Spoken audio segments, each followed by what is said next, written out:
kakayandala. Kakayandala din padala. Adwa kayo mo may padala. Tita, ika mo po kay Pearl. Pearl, sinasabat yung yung padala mo. Anong tawag dito? No-hold lang kayo. Ino-hold yung mo. Iyan lang naman, ayan, Kasi, kumbaga, pero akong nito, pinautang ko lang ngayon para ipadala na sa pinautang ko lang. tinik mo na yung responsive. Ako sinali kanini, credit card. O, hindi magkano yung ini kayo? 400 dirham yan 400 dirham. Kasi opo yan. Opo yan peso, wala yung 10,000 ni. Wala yung 10,000 yun. Tita, pakisend ka ko yung resibo. Kasi di ba sa ating mga Pilipino, di ba pag nagpadala, Declaration nyo po, pangalan nyo yung nakalagay, hindi yung kung kanino man nanggaling. Pangalan nyo at kayo yung pumirma.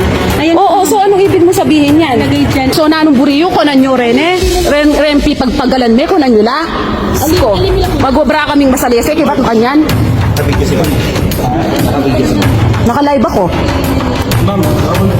Ay, hindi bawal. Marami ako nakikitang